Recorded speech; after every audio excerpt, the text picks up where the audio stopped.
You're watching Single Process with Joe and Bob. We created this series of videos to help you navigate through the difficult process of divorce. We hope it helps. Our topic on this episode is a slightly different take on mediation. Yeah. It doesn't just come in one form and size. No, because I mediated, and since then I've heard just all kinds of different views on ways to do mediation. There isn't one size fits all here. Yeah, no, so today we have with us Carole Orland, who's a founding member and partner of Broder and Orland. They have law offices in Greenwich and Westport, Connecticut. She's been practicing family law for just under 40 years. She's really seasoned on this, and they offer mediation as part of their practice. So I think it's a great topic. Okay. Talk about your form of mediation, Carole. What do you like to see and do? So what my partner and I, and it's Eric Broder is my partner, co-founder with me, Broder and Orland, what we like to do is what we call directed or focused mediation. We know, because we're also litigators, what the possible parameters of outcomes are. And we think that's really important.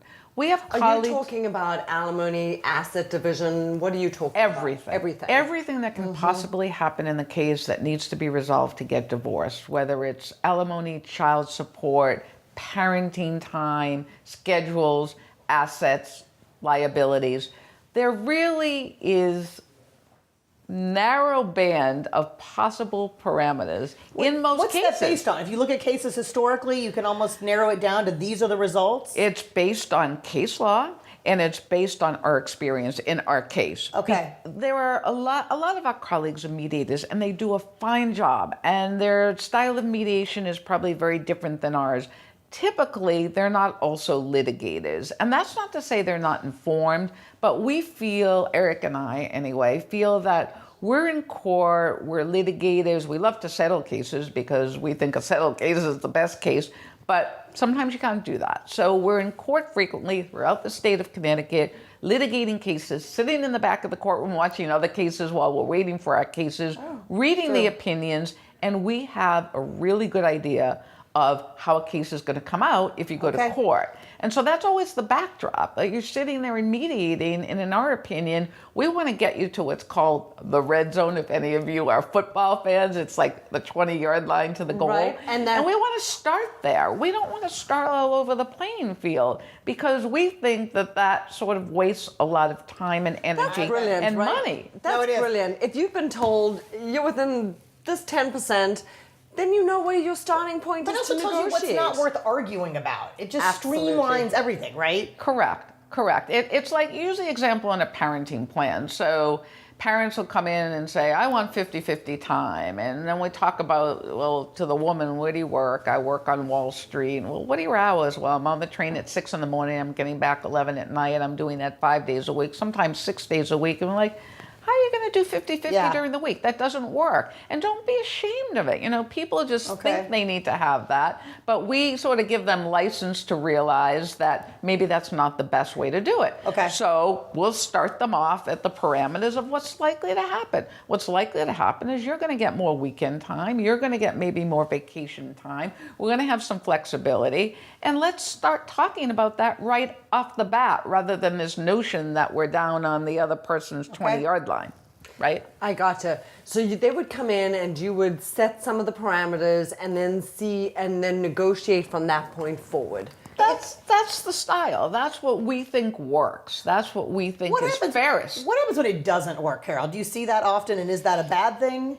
It sometimes doesn't work. I mean, sometimes in mediation, there's an inherent power imbalance. In the case, we're just talking about a woman, let's say on Wall Street, and maybe she's got the financial expertise and the know-how, and maybe she's earned the lion's share of the money during the marriage, so there's some imbalance there.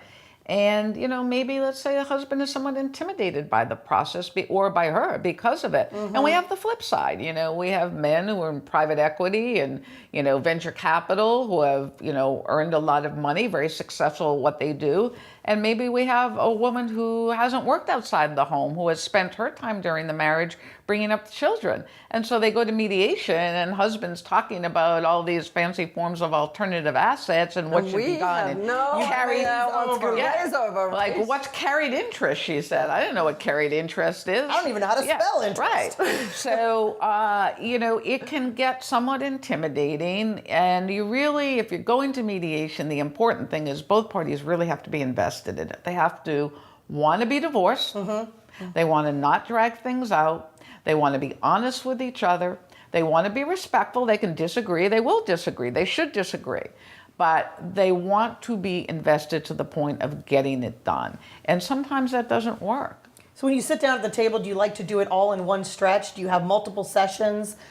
All in one stretch is a little ambitious. I think initially, you want to lay out what it's going to look like, and you do the preamble, and you talk about, who you are, and you want to hear who they are, and you want some preliminary information. You want to get their goals and objectives, and then they come back. It's hard to put a number on it, but again, in our firm, we're really conscious of being time effective and cost effective, and we don't want to drag it out. We have other cases waiting. We want to give you want to drag it out. No, you're billing hours. We don't want to because we're busy. We're the largest family law firm in Connecticut, The better the firm, the busier they are. and we have plenty of cases to do. And that being said, we want to give each case the attention that it deserves, and we do. But we don't want to drag it out, because dragging it out just makes bad results, typically, and unhappy clients. So what good is that? We'd rather do it in whatever time it takes. Sometimes it's going to take more sessions than typically. We're there, we'll do it. Okay. But we don't want to do it unnecessarily. That's the key. In this world of